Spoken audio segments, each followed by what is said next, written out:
podcast made by basketball fans for basketball fans. From the hottest takes, news, analysis, and passion for the sport that we all love, this is the Fast Break Pod with Finn James and Will Tremaine. Welcome into the Fast Break Podcast, the podcast made by basketball fans for basketball fans. Finn James, Will Tremaine, back with another episode. We have reached episode number 12, and once again, another jam-packed episode. It always is incredibly jam-packed with everything hoops around the globe. Not so much world sports to break down for you guys today, though. No, it was a rugby.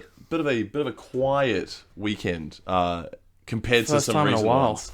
We've had some jam-packed world sports recently, but not a lot to get into. But yeah, some rugby, some oval ball code. Will, Yep. what have you seen? Well, started off with the All Blacks' incredible win over the Irish in Dublin, 23-13. This was a big one. Obviously, we knocked them out in the quarterfinals of the World Cup. They wanted some vengeance for that, and they couldn't get it. Rieko Ioane redemption game after the whole Johnny Sexton? He released his book and was calling out Rieko Ioane. He led the haka. Bit of a redemption game for him. And he played out in the wing as well a bit, which was good to see at the end of the Back game. at his old position when he first got into the ABs. I mean, that's a really big win over the Irish. We were slight underdogs as well. So Definitely, we were. I mean, just to go into Dublin like that and take care of the Irish, I don't think many people saw that one coming, but it's a good win compared to their first win last week against England, where we scraped away with a two-point win. Yeah. This is definitely good signs for the All Blacks, and now we just got to close it out against the French and the Italians. No Bowden Barrett or Cody Taylor for the game as well. D-Mac stepped up, though. Very impressive game from him. And Cam Roigard coming on in that second half with about 30 minutes left.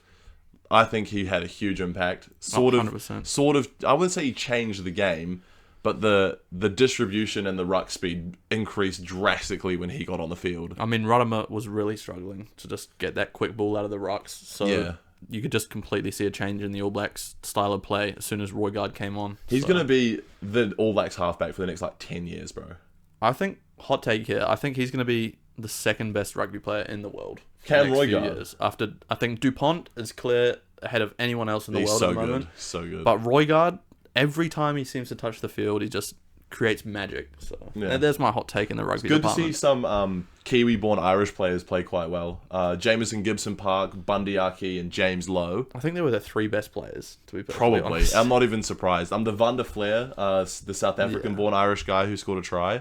They're ranked number one. Well, they were before that game. I'm not sure if I think France might have just got put up in. No, South Africa's number one. South Africa's number one now. Who really cares about the IRB rankings anyway? But to go to Dublin and beat the number one team in the world in their own backyard was pretty cool. Bit of a boring game until the last about 20 minutes, I reckon. I think the second half was quite... Once Roigard came on, the whole game kind of changed. No, disrespect to Ruttimer. I think he's the perfect halfback to have coming off the bench. Just those two switch roles, and I think we're sweet. Yeah, and Will Jordan just always adding to his try-scoring tally. 39 tests he's played, 37 tries in his test career as an All Black. He's going to be hunting that record by the time I think this might also potentially be a slight hot take. I think Will Jordan might be the best fullback in world rugby. Ooh. I reckon he's up there. I wouldn't even be able to tell you who the other ones are, but no, that's a good take. He's up there. Aussie. I didn't see this one coming. The Wallabies faced England at Twickenham. Big underdogs, 5-1. Was that what it was? 5-1 on the bookies. They were down. I saw the line and I was like, I should have a little gamble at this, but I stopped myself for some reason. Well, and they got it done. No one thought the Wallabies, considering how awful they've been in recent years, to go to Twickenham and get a win. A very entertaining game, may I add, too. Yeah. Joseph Suali'i, the Sydney Roosters centre, debut for the Wallabies. Obviously, he's gone over there on a massive contract with Australian rugby. He played really well. Yeah. I mean, for them, it was an extremely entertaining game to watch. High scoring, 42-37, I think was the final score. Obviously, they got it done in the bonus time. Was it 44-40? Something like that. No, it was 40. They were down a converted try. No, they were down unconverted try, and then in the 83rd minute, the clocks had gone red, and the Wallabies got over the line. Yeah, and they won the game. So that was interesting. Argentina, no surprises here, destroyed Italy 50-18, and France played Japan. Everyone knew how this one would go, 52-17 for the French. The All Blacks have France next weekend.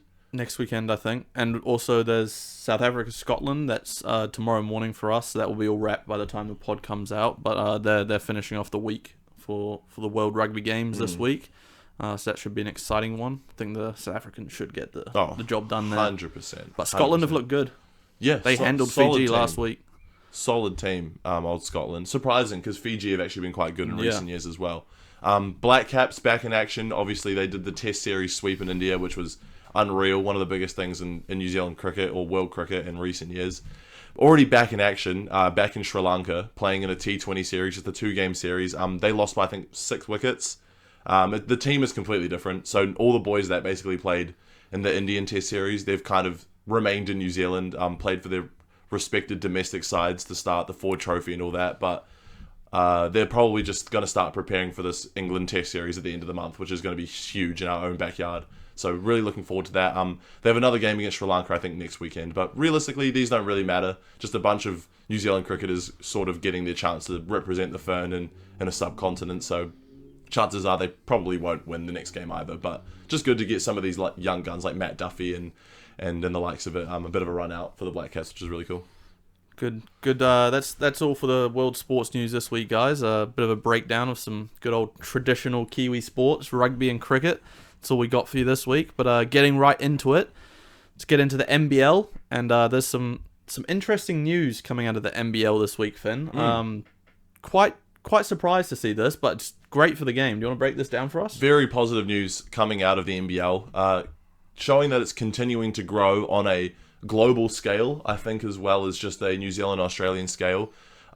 So they're experiencing an increase of 34% on average audience on ESPN compared to the average audience last season. So that's huge. Last season it jumped 26%, and this season it's already jumped up another 34%. So it's really going to show you that the NBL is getting watched on a global scale. I think this could have something to do with the likes of Montrezl Harrell kind of being added to the league. Taco Fall might have helped as well, even though chances are he probably won't touch the court for the whole season for a team. But incredibly positive news.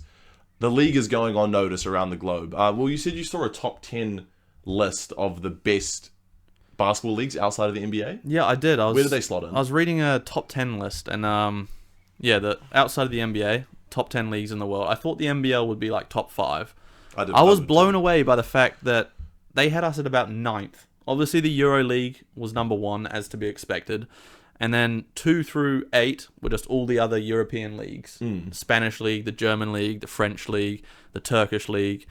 And the NBL was down in 9th. But I think, give it 5 to 10 years, I think the NBL will solidify that 2 spot behind the EuroLeague, possibly even jumping the EuroLeague. I think they're going to be right there as one of the top basketball destinations in the world outside of the NBA. I think it's hard though with the EuroLeague, considering they're like that's like the Champions League equivalent of like the football Champions League. The EuroLeague's basically an equivalent to that. So they take all the best teams from Europe and put them in one competition.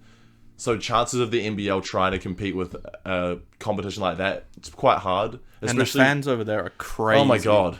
Like they just outdo atmosphere. the NBA fans. Like they're chanting. It looks like a soccer game in those stadiums. It's crazy. European sport fans are a different breed, man. From football to basketball to even probably their handball fans just go absolutely nuts for sport, and they're just so invested. I wish New Zealand was like that. I think it's become a lot better in some sports in recent years. Like I think the Breakers fan base has definitely grown quite a bit. Very kid friendly. Football now as well. Now that Auckland FC's here, they've crazy. skyrocketed too. I mean, Wellington Phoenix has had a decent supporter group, for a number of years now. But with Auckland FC being added and them selling out things like Mount Smart Stadium, but the one thing that just lacks in New Zealand sport is, rugby spectator participation. Used to be huge, just slowly decreases every year. It's sad. It's really upsetting. Rugby's on the decline in New Zealand, Finn. It's sad. Well, basketball's the most played sport in New Zealand youth, I'm pretty sure. Yeah, and sports like MMA as well. Those are like some of the fastest growing sports in this country, and rugby's just slowly dwindling away. I hope it doesn't happen, because obviously it won't. That's our blood in New Zealand here. I think the decline of the All Blacks in the last 5 or 6 years probably has something to do with that, Will.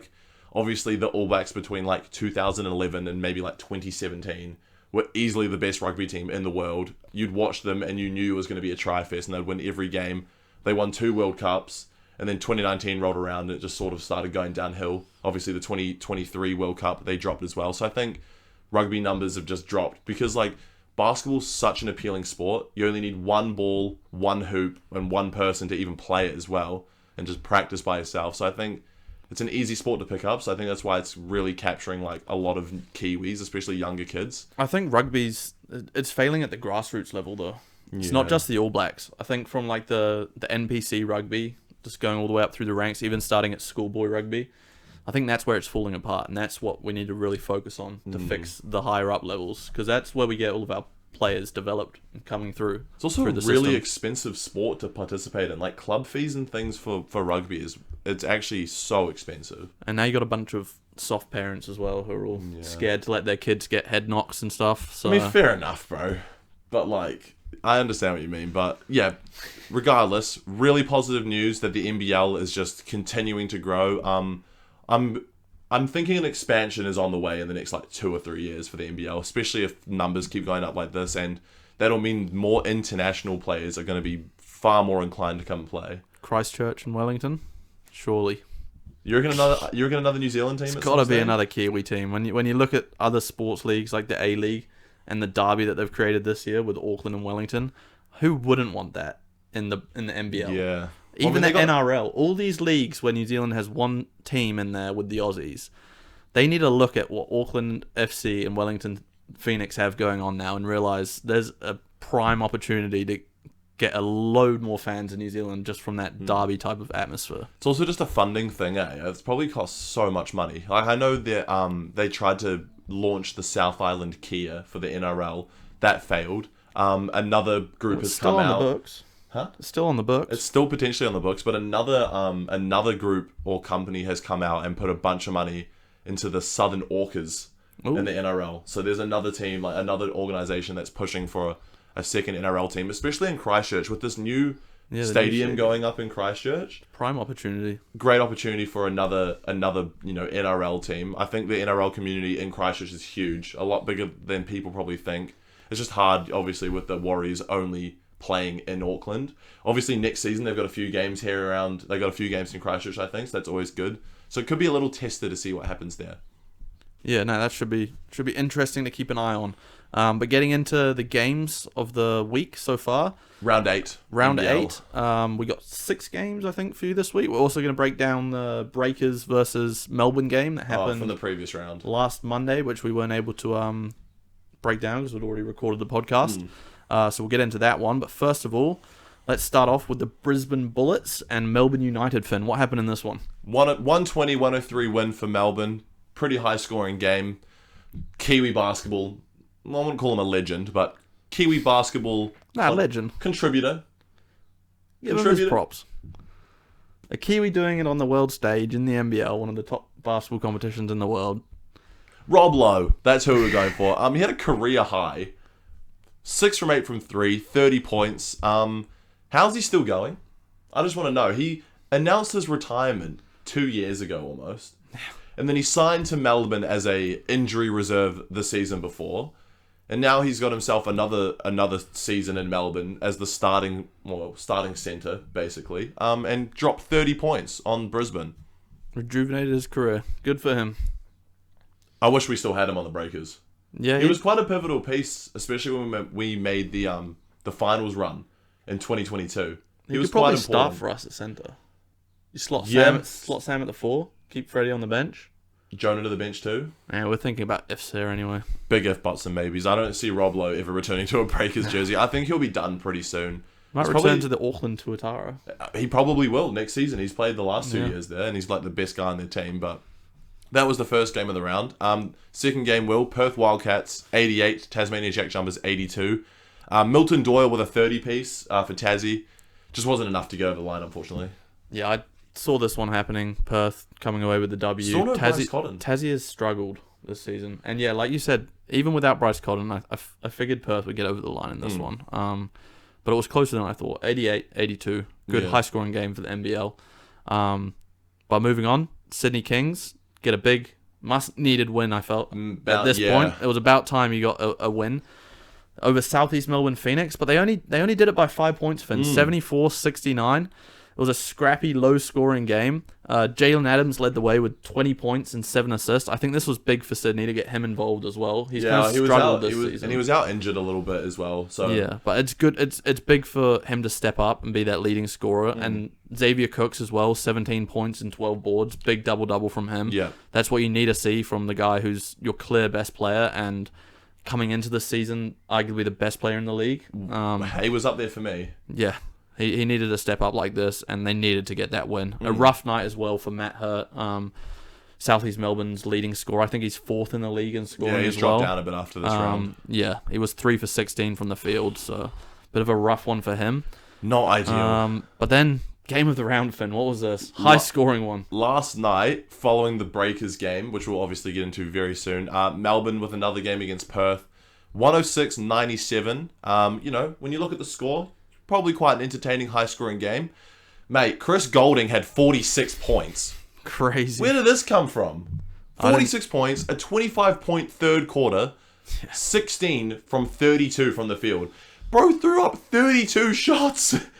I think he's reminding the whole league how he was he was second in MVP voting last year, wasn't season. he? And people seem to have been forgetting that. I think he needed to just go out there and put the league on notice. I'm still that guy down here in Melbourne, and we're still title contenders. And that's exactly what he did. Bro, 46. Obviously the highest scoring game this year. I didn't think anyone was going to score this high. Nah, no way. Season. No, I can't remember the last time somebody dropped 50 in an NBL game. Somebody fact check me in the comments, because I'm sure it's probably happened a lot more recently than I thought. But 46 points in a 40-minute game, kind of insane. That third quarter was ridiculous. I understand he put up 32 shots. But considering he still shot 50% from the field, it's good. Really good efficiency. Shot the lights out from 3. I think he banged in 6 threes in that third quarter. Yeah. They just kept going to him. He was electric. Got the win over Perth. If Bryce Cotton's there, I wonder how this game goes, regardless of a Chris Goulding 46 piece. Yeah, 106-97 is a crazy high scoring game. You don't rarely see games getting into the 200 total points plus. So. Not in the NBL. Not in the NBL. Even the first game of the round was that high. Yeah. It's pretty rare. It's good. It's showing that the NBL's growing and the players are just becoming more talented. A couple more games on tonight, which will have wrapped up by the time this comes out. Southeast Melbourne, Cairns Taipans. I think Southeast Melbourne will be wanting to come away with the win in this one. They probably get this one. I think Rob Edwards still out with his suspension. I would lean towards them, but you never know what's going to happen. And Adelaide 36ers, your adopted team with Montrez Finn, and the Illawarra Hawks. That'll be a good great game. 2 top teams. I think they're both in the top 4 in the standings at the moment. I think so. So we'll see who gets the job done in that one. Montrez Harrell versus Justin Tatum. Justin Tatum. I wonder if that take's ever going to happen with old Jason Tatum and Deuce Tatum all doing a family reunion. Have to wait and see. One day. Break it down in episode 598. You heard it here first. Actually, no, it'll be way more than that, what I'm on about. Episode 5,000. Maybe then. Actually, no, that's 5,000 weeks. Anyways, it doesn't matter. We're gonna have to wheel it back real quick to Monday. A week ago, this was in the last round. We didn't get to cover this game, and realistically, if it didn't go the way it was, we probably wouldn't have highlighted this. But the Breakers went to Melbourne, and I wouldn't say they made history, but I'd say it's one of the best regular season wins they've ever had in the franchise. They hadn't won a game in John Cain Arena against Melbourne United since 2018, may I add. 113-79 win over Melbourne on Monday night.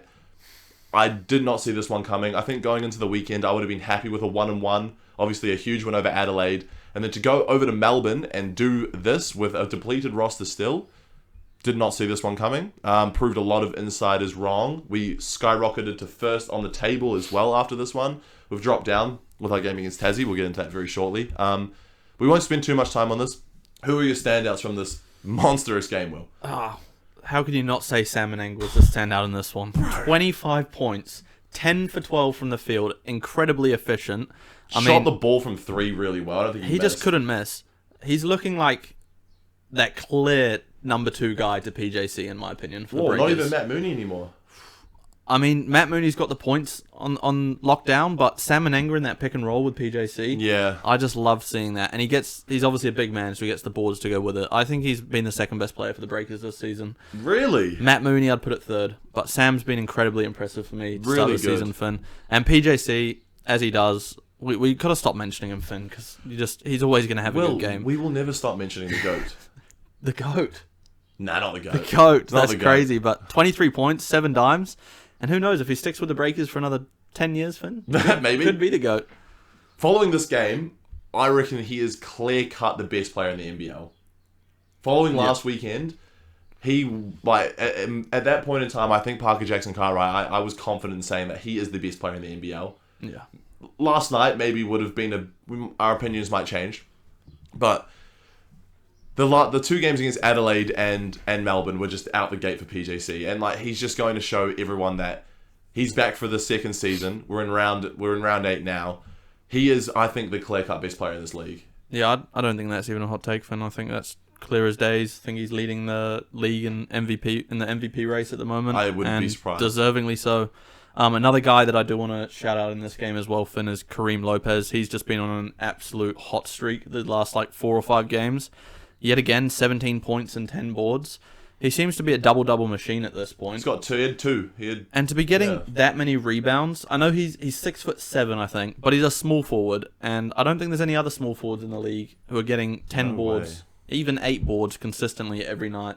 I think he's really highlighted that as one of his top skill assets, what he brings to the Breakers. Youngest player in NBL history to ever record a double-double. Yeah, and I think he's clearly looking like the best next star this season so far across in the the whole NBL. league. I don't even think 100%. I couldn't even tell you who comes close. Will he? This is a good question for you, Finn. Will he still be a next star next year, or is it just his first year where he's a next star, and then next year he's just going to be a rostered player? I think he is on a next star contract for 2 years. I'm pretty sure because of his age and his eligibility for the NBA. Yeah. So I think, and that's great as well because that still means we have 3 import spots open for next season with Kareem coming back. We're gonna be good. We're gonna be good next year, mate. We're good this year. Episode 60, whatever. The Breakers win the championship in the 2026 season, Oi. or whatever the 2025 season. Don't write us off this year yet. Not yet. Well, maybe after last night, I might have some differing opinions. We'll get into it, shall we? Who won in this one, Finn? Start off with that. The Breakers on their little Contiki is what they've called it. A little bit of a tour. They won't play at Spark for a number of weeks, but to kick it off, down in Tasmania. I don't even want to talk about it. Breakers 64, Tasmania 83. Yeah, this was a rough one. We should have leading after the first. They were leading just at halftime. They won the second quarter, but it was a close game. And then that third quarter, man, we just fell apart. We scored, was it 3 points? 3 points. In the entire third quarter. That's 10 minutes of basketball, scoring 3 points. Just envision that. It's crazy what happened. We were watching the game live at that point, and I was just, disappointed. couldn't believe what I was watching, to be honest. I was talking to my brother, Brandon. He was messaging me. He's like, what's happened? What's going on? I was like, dude, I can't believe what I'm watching. He said he turned it off. I don't blame him. I would have turned it off. I mean, we didn't have a choice. We're at the pub. Yeah. So we didn't actually have a choice to turn it off. But we were just force-fed to watch that painful third quarter. But especially coming off 2 big wins over Adelaide and Melbourne, I thought this one was a gimme. I was like, 100. I thought there's so no too. chance. I put $25 on the Breakers winning at $1.50. I was that confident. I was like, I'll chuck my whole TAB account. I warned you, Finn. Breakers win. Will warned me. He's like, bro, I wouldn't do it. You never know what's going to happen. The risk reward wasn't We're worth it. $1.55 favourites. I was like, yeah, this is going to be easy money. We're playing a pretty weak team off 2 massive games. I was thinking all the momentum going into this one. PJC in the best form of his Breakers career. Everyone else in the supporting cast playing really well. We came into the game and the first quarter looked really positive. I think we went up by 10 at one stage. But that third quarter, 3 points, Tassie's defense on full display, 19 turnovers in the game for the Breakers too. That's a killer. It's a coach killer. But look, man, it is what it is. I think the Breakers are really just going to have to put this one behind them and just go straight into the next game. I think Tassie are one of those teams that you're not going to want to bet against during the season because there's going to be points where they're big underdogs and you're going to want to bet on the favourite as you did last night. Yeah. But I feel as though Tassie are like they're not as good as they were last year, obviously, but they've still got that championship mentality. Yeah, and I think their coach is really good. On any given night, I think Tassie can beat any team in the NBL. Okay. I think they have it in them. They're obviously struggling compared to last year, but I think any given night they can go out there and beat any of these top teams. So yeah, I'd stay clear of betting against Tassie. Yeah, we still had some standouts. Take a wild guess who had the best game on the team. Hold on, I need to do some thinking. Dane Beno? No, it wasn't him. No. Kai Isaac? Who's that? Parker Jackson Cartwright again with another pretty decent performance. 15 points, 9 dimes, 3 steals. He tried his best. 5 for 10 from the field. He was literally getting double teamed from the get-go from Tassie. Their game plan, I reckon, was we stop PJC, we win the game. He was 3 for 3 from 3 as well. I know that's a bit of a word blender there. 3 for 3 from 3. But say that 3 times in a row as fast 3 as you for 3 for 3. Wait, no. 3 for 3 We've already stumped it up. There we go. But he still had a pretty decent game. I said, Parker Jackson Cartwright will never score less than 10 points in a Breakers jersey. He didn't. And Sam Meninga, honestly, like a pretty decent game from him. Decently efficient, 13 points and 7 boards. But look, those are our 2 probably best players that we need to have really good games for us to win. Matt Mooney, 2 for 10 from the field, quite abysmal. Not going to lie. But yeah, just we couldn't get it going on offense. Those turnovers were coach killers. Sean Bairstow didn't have the greatest game. Grant Anticevich didn't either. So our supporting cast wasn't great. Mitch McCarron returned, played 7 minutes. Was his 250th game as well, Will. Yeah, good for him. Obviously, it was good to see him get out there on the court. He didn't really do much, though. No. To be honest. Well, he was supposed to be out until round 10, so he came back 2 rounds early. He was, but some other players I do want to highlight quickly, Finn. Freddie Gillespie. I think he had another great game for his role. Dude, 8 points on 4 for 6, so very efficient. 2 steals and a block. So doing what you want him to do on the defensive end of the court. Still leads the NBL in blocks. Yeah. So. And limited minutes off the bench as well. Yeah. So we like you, Freddie. Do you want to see more minutes from Freddie going forward? I feel like he's starting to definitely earn them now. I do, but you can't take them away from Sam. So you'd have to be taking them off Jonah Bolden and trying to run some Sam Meninga 4 and Freddie Gillespie 5 lineups. Speaking of Jonah Bolden, it looked like he went down injured in that game. So as soon as we hear some news on him, I'm sure we'll. So maybe we will be seeing some more of Freddie. Freddie might be Anticevich as well. Yeah, who really just didn't have the greatest game. Like we're really, really missing Mojave King and Max Darling. Mojave King. Like regardless of how good we were playing without them, especially last round, I think the legs might be getting a bit tired with the minutes spread being, quite high for some of these other players. They probably aren't used to playing this much. And with Mojave King's scoring ability, we didn't have much off the bench. Yeah. So it'll be interesting to see how far away they are. Hopefully not too far. It'll be interesting to see also if Max Darling gets injected back into that starting role with Kareem Lopez just being on an absolute tear recently. I think Kareem's locked that down. I think I think too. Max Darling gets good minutes off the bench though. Well, he brings you something that nobody else in our team can bring. He's like 6'5", but he's huge. Yeah. So he's sort of perfect for the NBL. Like defensively, he's great because he's like an immovable force. Yeah. So Max Darling, hopefully when he's back healthy, he brings what he was bringing when he was off the starting lineup. Brings it off the bench. I think that'll be really important for somebody like him to come back as well as Mojave King. Who played well for Tassie last night? Jordan Crawford led the way for them with 19 points, and Craig Sword and Majok Deng had 18 apiece off the bench. So they were very impressive. It was quite funny watching Jordan Crawford and PJC going at it. Finally, a play. I never thought I'd see the day where PJC is bigger than someone else on the court. Crazy. It was Jordan funny Crawford's seeing these 2 tiny little guys going back and forth by basketball standards. Yeah. It was interesting, but it's a game that we're going to have to throw behind us as we head to Cairns on Saturday night next week. That's a must win. That's a must win. I think Rob Edwards returns from his suspension then too. So doesn't matter. Yeah, need the win. It'll be interesting to see how we go. I think it's a must-win, a definite must-win bounce back because you can't really score 64 points in an NBL game. So it'll be hopefully this game against Cairns next week, who are a potential wooden spooner this year. I think I'm not going in as confident as I thought I would be. If we had won this game comfortably, I would have said it's an easy beat. But look, following this game, I'm a bit nervous, but I think the boys have it in them to sort of bounce back. 100%. But we'll break that all down in the next episode. Absolutely. That's all for NBL this week, guys. But we've still got a lot of NBA news to break down for you guys.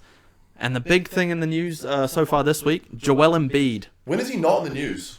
been suspended for 3 days. Boo-hoo, he is probably going to miss those games anyway. He never seems to be available. You know what I said? They shouldn't have given him a 3-game suspension. They should have forced him to play 3 games in a row. Yeah, that'd be more of a punishment for Joel at this point. He's not living up to that contract extension that he signed, in my opinion.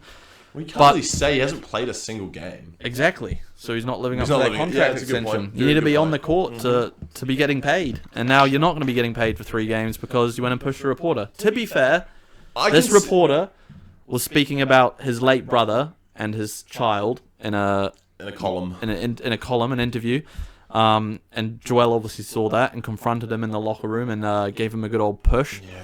I think that guy was lucky to come away with a push, in all honesty. I think a guy like Joel Embiid could probably do some things with his bare hands to that man. Put him in the hospital. I've heard this column writer has also been going at Joel Embiid quite a bit as well. So tensions were probably there.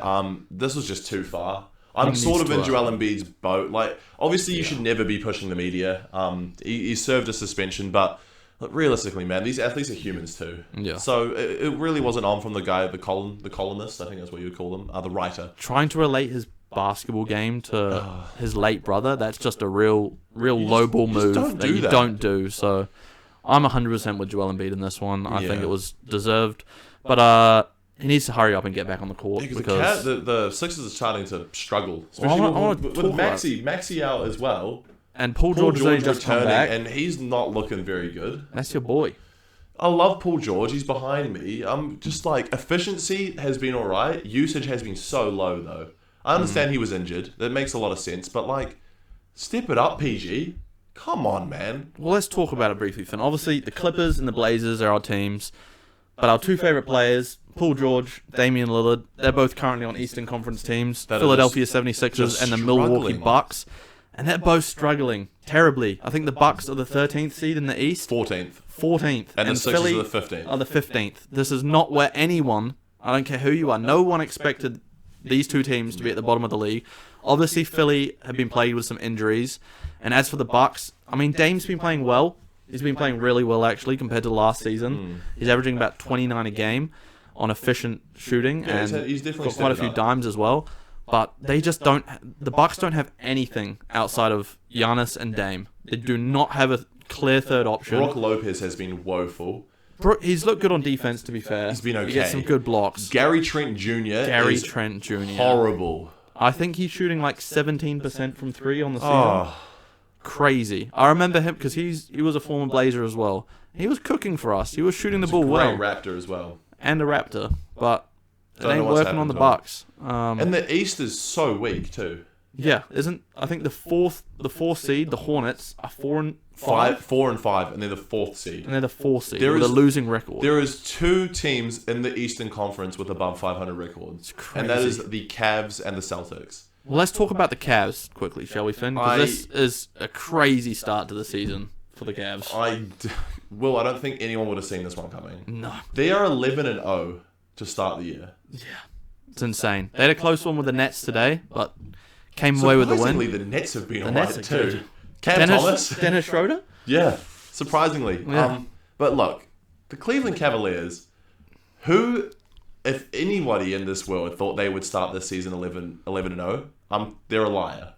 Yeah. There is not a single reporter, analyst, fan, I don't care, not a single person in this world thought the Cleveland Cavaliers would start this season 11-0. Definitely not 11-0, but I was quite high on the Cavs. I figured they were them 4th. I had them 4th. I had them 5th. So I had them high. Yeah. I think they have one of the, if not the best starting 5. And I know that's crazy to say. No, the Celtics are number 1, actually. Yeah. But I think the Cavs have the 2nd best starting 5 in the NBA. Superstar Donovan Mitchell at your 2. Darius Garland has come back and he's looking solid, very, very good. I think he's definitely going to be an all-star shout this year. Wow, okay, yeah. And then 2 big men, Jared Allen and Evan Mobley, just locking it down defensively. Who's starting at 3 for them? I think it's Isaac Okoro. Is it Isaac a very Okoro? good defender, not much on the offensive end, but you don't need They him. don't need him for that, yeah. Because Evan Mobley's been playing really good basketball this year too. And then they got guys like Karis LeVert on the bench. They're quite a deep team, so I'm not super surprised. Obviously, the 10-0 start is, like you said, no one saw that coming. No way. I think the Cavs are guaranteed top 2 seed at this point. Wow, that's a hot take. Because there's still there's still 71 games left. I know, but I think the Celtics will pip them at some point in the season. Oh, But I think the bound Cavs, to happen. I think they're going to be the 2 seed, Finn. After a start like Yeah. that, I don't see anything other than Everything's that being just the case. clicking in Cleveland, eh? Yeah. Everything's clicking. And is Max Strus still out injured too? Obviously, he didn't play the best last year for the Cavs, but it's another piece that has been around the league and has played some very good basketball for for the Heat. Yeah. Played decently for the Cavs last year. It's just another piece you can add. Sam Murrell as well, lights out shooter. They have everything they need, and I'm not even like when you really think about it, the Cavs roster is just so versatile. They cover all bases in a basketball team. I saw former NBL Aussie lad Johnny Furphy was getting some game time the other day. Luke Travers. Sorry. I get them mixed up. Johnny Furphy's the one on Indiana. Both Aussie blonde boys. I think he's Indiana. He got sent down the G League. Luke Travers was is getting minutes for the Cavs. Crazy but good stuff. for him. Crazy stuff. But I just can't believe how weak the Eastern Conference is. Because if you look at the West, it is so tight. Other than the first, I'd say 3 seeds. Obviously, Suns and Thunder both 8-1. From about 6 to about 14. 11, 12. Not the Blazers. 13. No, not the Blazers. It's so close. 1 or 2 games in it. It's just so stacked that everyone's competing. The Lakers, since we last started, glazing them, you had them at the 2nd seed. They've dropped off quite heavily. JJ Redick threw D'Lo to the bench. I should have known. I put the when we made that list. I think we were already four rounds into the season. When we made our Western Conference predictions, they were 4-0 or 4-1. They were playing very well. well. I may have jumped the gun on that Jumped the gun one. a bit quick. But the West is stacked. It is really, really, really stacked. It's going to be so... Like, we went through our Western Conference standings 2 weeks ago, and honestly, I can't see that either of our lists will ever happen because this is just so unpredictable because every team is so stacked. I think the only thing we got 100% Finn was the Utah Jazz will be the 15 seed. Correct. The Utah Jazz. And I think the Thunder can still probably top the Western Conference. 100%. And now with KD out with a calf strain, the Suns are probably going to drop down a little bit too. Booker's going to have to go on some demon time. The Suns found exactly what they needed in the offseason. 2 really good point guards. Tyus Jones and Monte Morris. Monte Morris. Just exactly what they needed. Get the ball out of D-Book's hand in terms of playmaking wise, and everything else is just clicking for them. They were running Booker as a point guard, which was crazy last year. Well, they didn't have anyone else. They didn't have anyone else. Yeah, I mean Brad Beal wasn't going to run it, so no. He's actually been all right. He's been all right. You clown me for having in my was it my shooting guard or small forward list? It was one of them. You had him in your shooting guard list. It was one of them. Yeah. No, it would have been small forward because Devin Booker was in the shooting guard. Was it? Probably. Yeah. Doesn't matter. He's actually been solid this year. I think he's gone down. He's never going to be 32 point per game. Oh, no way. Wizards, Bradley Beal. No way. Absolutely no chance. If you're a Pelicans fan, I'm sorry. Your team is just so... Liam Heap, I'm sorry. I'm really sorry, bro. You guys have just been so riddled with injuries. You've dropped so far down. CJ McCollum out, Herb Jones out, Zion Williamson out, DeJounte Murray, Trey Murphy. 5 literal... Herb Jones was out for there was one as well. You've had a bright spot in Brandon Boston Jr. He's been playing quite good for the Pelicans, Clippers legend. But other than that, man, it's poor Pelicans. I feel bad for them. A team Brandon Ingram's the only bright point at the moment. I thought it was going to be a team that I thought was going to be pushing for a 7 to 8 seed. Obviously there's still so much. Yeah, let's not write them off yet. No way. But it's upsetting to see how injured Zion's only out for 2 weeks. I think DeJounte's due back in 2 to 4 weeks. CJ, I'm not sure what the situation with him is. Herb or Trey, but Herb's going to be back soon, and I think the Pelicans can turn it around still. Yeah. Maybe not the 8 seed like I predicted them, but I think they can still make that plan. Who knows? We'll see. What else has been happening though, Finn? Some more injuries. You mentioned KD. He's out. Yeah. Unlucky for him. Very unlucky. How's the draft class going? Yeah. The draft I think class, we should get into this. It's looking weak. There's a couple standout players, but compared to previous draft classes, this is looking like one of the worst draft classes in NBA history, Finn. NBA history. I'm saying. You could probably pull one from the 80s, but in recent NBA, it's really bad. I was just talking to Finn about this a few years back. If you were the 3rd or 4th, even up to the 10th pick in the draft, you're usually going into good minutes on an NBA team, straight into, in some scenarios, a starting spot. This year, you got guys like Reed Shepherd struggling to find minutes, Stephon Castle struggling to get minutes. Donovan Clingan on my Portland Trailblazers. Rob Dillingham's played Rob like Dillingham. 6 minutes on the Timberwolves. It's this crazy. year. The only guys in that top 10 really that are getting good, consistent minutes: Zachary Ricochet, Alex Sarr. Zach Edey actually played a few minutes. I think Zach Edey, we'll get this out of the way first. I think he's been the best rookie so far. Yeah, that's. I don't think that's a hot take. He had a really good game a couple games ago on crazy good efficiency. He can shoot a little bit now too. He shoved Jonas Valanciunas. That was quite funny. But he's looking like he was my pick for rookie of the year. Obviously early on, he's looking like the best so far. But there's he's probably so the much. biggest guy in the NBA, isn't he? No, He'd be up. in terms of like Clayton's weight huge and too. strength. Clayton's he also huge. How are the Blazers going? Obviously, we don't want to get into them that much, but I mean, you are struggling 3-7. Anything you want to take note? I know. I think Shaedon Sharpe finally returned. Yeah, I don't want to go too deep into this because I'll get upset. But it's been rough. 3-7.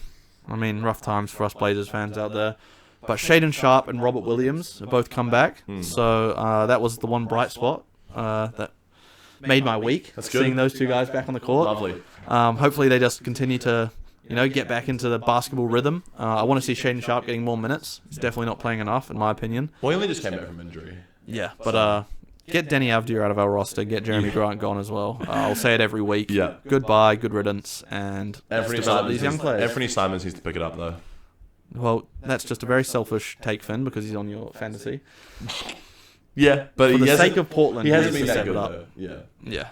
Yeah, inefficient. in terms- What's been happening with the Clippers, Finn? Well, we're positive record now. We've got some wins at Intuit Dome. We're 5-4. I'm just going to say it out there.